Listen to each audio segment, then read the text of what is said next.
Gandang araw, maligayang araw ng Friday. Kamusta naman ang iyong maghapon? Ang maghapon ko ay, ano nga bang ginawa ko maghapon? Di ba? Sa dami ng ginagawa. Kalimutan ko na agad. Nangyayari sa akin yan, yung hindi ko Hindi mo bigla maalala. kung anong nagawa maghapon. Oo. Sa sobrang dami ng ginagawa mo, you get mixed up with things that you've done. Sige, ikaw muna. Ang ginawa ko maghapon ay kaninang umaga. Actually, I left the house really early to go to the gym. Kasi pag Friday, anong pinaka-day off ko kasi? Diba yan yung wala akong alarm, di ako nag-alarm, wala akong... Kumbaga, I wake up when I wake up. Pag yan yung araw na yan. Pero kanina, unusually, I woke up at around 12 o'clock. By 1:30, paalis na ako ng bahay. Sa inyo lahat, although, mga panggan, I think it's incumbent for us, no? Parapat lamang in Tagalog na sabihin namin sa inyo na our night is not that good kasi we lost a frequent visitor in the booth. Na mayroon po kasi sa mga hindi po nakakaalam, mayroon po madalas dumalaw sa booth sa amin. Hindi regular pero almost regular siya dito na subakabilang buhay kanina. No?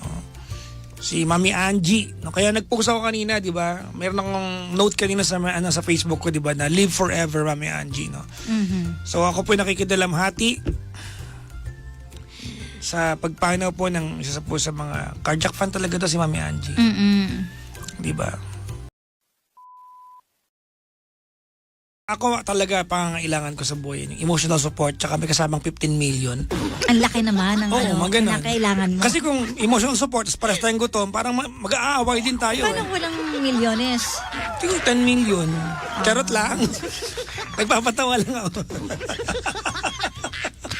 Pero ayun. Kaya kayo ha. Oo. Ano nga yung site dati? Tumblr. Tumblr kasi microblog yung site eh. May Tumblr ako nun. 'Di ba? Ang title ang pangalan ng account ko doon ay Thinking Aloud is Allowed. Oo.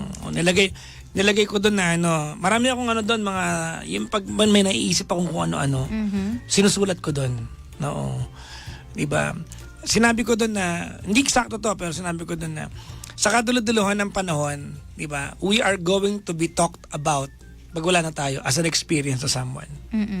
Kung paano pinakitunguhan, hindi kung marami kang pera, hindi kung mabango ka, hindi kung pangit balat mo, hindi. Pag-uusapan kung gaano ka nakitungo sa kapwa mo. Totoo. You will be remembered that way. Anniversary date. Kung ba yung nakita niya ako for the longest time, yung naramdaman ko pa rin yung pero hindi na pwede. Alam mo yun, yung may gusto siyang sabihin sa mga mata namin at may gusto kong sabihin sa mga mata niya na hindi na namin po pwedeng isabihin kasi meron na siya na may 2 anak na rin siya doon at ako ito Taken na din. Taken na din pero wala pa akong anak dito sa asawa ko. Pero sorry, medyo unique talaga tong story ko. Pero hanap ko din naman to sa ate ko. Sabi nga ng ate ko, mali yan. Kung hindi mo, bago kasi ako tumawag sa inyo, nag-open up na ako sa ate ko 2 weeks ago. Sabi ko, ate, sa sister ko, I'm planning to marry my wife. Very good, niyakap niya ako, hinalikan niya ako. Pero yun nga, kung ano yung story na pinag-usapan natin for more than 40 minutes, yun din yung sinabi ko sa kanya habang heart talk. Walang alak yun sa harap. And yung advice nga niya is the same sa inyo na bakit ganyan? But parang ribon mo ba itong asawa mo ngayon or dahil siya lang ba yung nandyan? And maisarado na nga yung chapter. Ayun nga. Kasi ito pa, DJ Sarah, pasintabi lang mawalang gat. Maisip ko lang, yung narinig ko kasi yung dati pa noon, yung si Pandesal. Oh my God, wag mo ibalik yan. Nakakarinig ko sa kanya. High blood na nga si Papa Jackson, binalik mo pa yan. Hindi, parang kasing ako yun. No. Pandesal? Rico? Hindi, parang ako lang. Papa Jackson. You are not, wala kang kaparehas sa mundong ito ngayong gabi. Nag-iisa kang tanga ngayon. It's getting hot in here. Nag-iisa ka ngayong gabi, no? Baka ako lang ba galit? Oo nga, pero grabe naman yung galit mo. Baka lumawit na yung dila mo. Eh di, Maging pusit. sut-sutin mo. Yung posit. Diba? Okay ka na? Bad trip lang sa mga ganyan tao. Di pa rin tapos. Diba na yung example ko kagabi, di ba? Yung may lang ako sa ulo mo, pinalo ko ng baseball bat, pero tinamaan ka sa mukha. Sorry, yun lang ako yung pinapalo ko.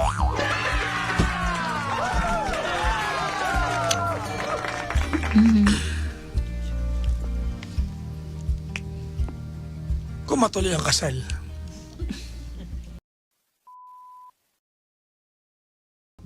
There's just so many things that's wrong in the story tonight.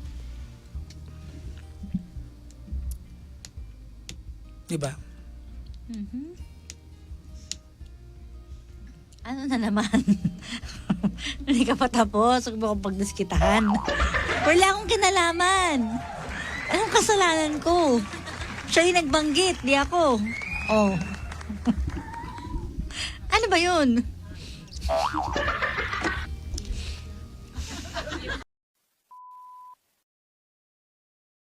Si Gandang Kara ay nag-zone out na naman.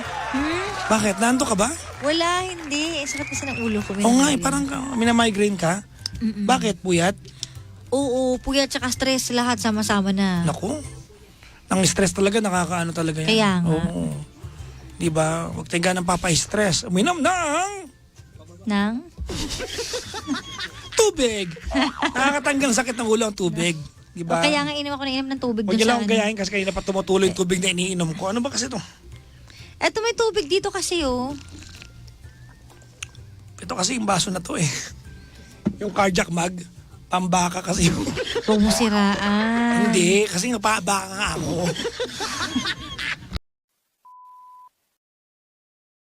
Mainit pa rin ulo ko ngayon eh. Di pa Bakit sila- na naman? Hindi pa sila babalikan. Naantay ko eh. Ganun. Magbalikan sila. Nagkamali ka ngayon this time. Hindi, maliban doon kasi, asang-asa ako na sila babalikan.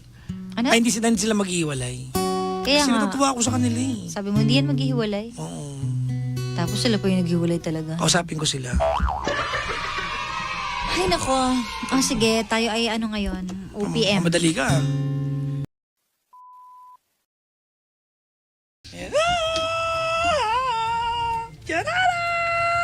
Wow. Well. Magandang gabi po sa lahat po ng mga nakasubaybay sa atin. Thank you very much for spending the hours with us. Ayan, hihiram kami ng 20 minuto sa inyo. Hindi lang, baka mabawasan pa yan. Kasi si Gandang Kara pa ay merong early appointment tomorrow. Kaya nga, so, well, Nag-enjoy naman sana sila. maging okay ang lahat. Yan ang ating wish. Sana maging okay po ang lahat tomorrow. Anong oras ba ang Medyo operation bukas? 7 a.m. So, ayun. Ang aga naman. Yun nga kaya nga So, gusto kong andun ako bago siya maoperahan. Kaya hindi ko alam kung paano. Feeling ko dapat dumiretso ka na ngayon para doon ka na matulog. Pwede rin iisip. Kasi kung isang uuwi ka ano yan. pa, masakit sa ulo yun eh. Kaya nga Di ba? Oo. Pwede naman. Oo. Ayan. Good luck kay Papa ha. Di ba? Sa kanyang operation. Papa-sex change po siya. Charot lang, pampatawa lang. Kung alam mo lang. Lolo mo kasi komedyante, kaya masarap biruin eh. Oo. Oo. Kaya nga, pag tinatanong ng doktor, may masakit po ba? Mayroon, saan? Masakit po ang bulsa. Ganun siya mag-joke. Pinagmamalaki na naman niya yung kanyang pagiging siga ng binata. So, nung bata ako, wala yung mga yan sa akin. Kaya nga. Kasi talaga siya, matapang nung kabataan. Sobrang tapang niya. Mana-mana, lahi-lahi. Nanunugod yan. Yun talaga. Ganon. Tapos si mama, pamasungit din. Kaya, Masungit din si Mama? masungit si mama, di ba? Hindi ka ba natatakot pag Ikaw lalo siyang sira ulo tatahimik? ka, no? Bakit? Sinabi ko sa'yo, sinundo ko si Mama, sabi ko, ba't parang nakasimangot si Mama para masungit? Sinabi mo sa kanya. Oo nga. Hindi naman syempre. nag-sorry tuloy sa akin, PG. Sorry Sabi ko, Hindi mo naman dapat sabihin pa yun eh, baliw ka. syempre gusto ko lang malaman kung ba't siya masungit. Kaya naman nahuli ko siyang kasama. kahit walang ngingiti, nakangiti siya sa akin. Hindi, alam ko pala. Sabi mo sa akin, saan ko hatid, di ba sabi mo, sino nga salubong sa amin doon? Sabi ko pa, kasi Yun ang nga. dami, diba, wait lang, ang daming dala. Sabi ko, mahirap to, madaming dala kasi pababa nga yung sa inyo doon. Si Ate Chris, nandun siya ngayon. Oo nga, malamang nasa... Exact, hindi, ang intindi ko, nandun siya sa Mainaga. Kaya hindi ko alam mo na kasi andun si Ate Grisali pa. Ano ba yan? Bakit? Hindi ko alam, sorry. Dalihan mo na, alas 12 na.